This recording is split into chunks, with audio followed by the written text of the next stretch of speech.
તો સુરેન્દ્રનગરમાં એક કાર ચાલક બેફામ બન્યો છે। બેફામ કાર ચાલકે કાર ચલાવીને 5 જેટલા વાહનોને અડફેટે લીધા।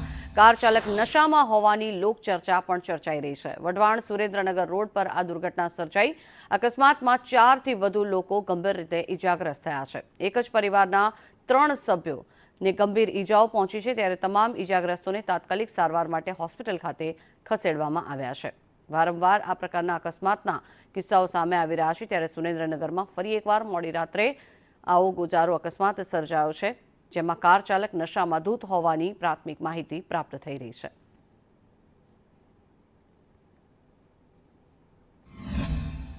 હું અહીંયા કામથી અત્યારે જતો હતો તો પાછળથી એક અજાણ્યો વ્યક્તિ આવીને બેફામ ચલાવતો હતો અને પીધેલી નીચે ઉતરતી એવું લાગ્યું તો પીધેલી હાલતમાં હતો અને મારી ગાડીને ટક્કર મારી। સાથે એક નાની દીકરી હતી 3 વર્ષની, એને ઈજા થઈ, હવે ખબર નહીં એને ભગવાન બચાવે કે ન બચાવે। અત્યારે એવો બધા કહેતા 3 છે, એક નાની દીકરી છે અને 2 એના મમ્મી પપ્પા છે।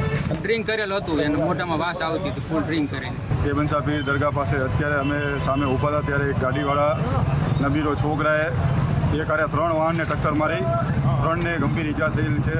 3ને અત્યારે સારવાર માટે અહીંયા મોકલેલ છે। ઓલાને પોલીસ પકડીને લઈ ગયેલ છે અને એમના સગારીયાએ બધા દારૂ ને બધું ગાડીમાં હતું, બધું સગે વગે કરી નાખેલ છે।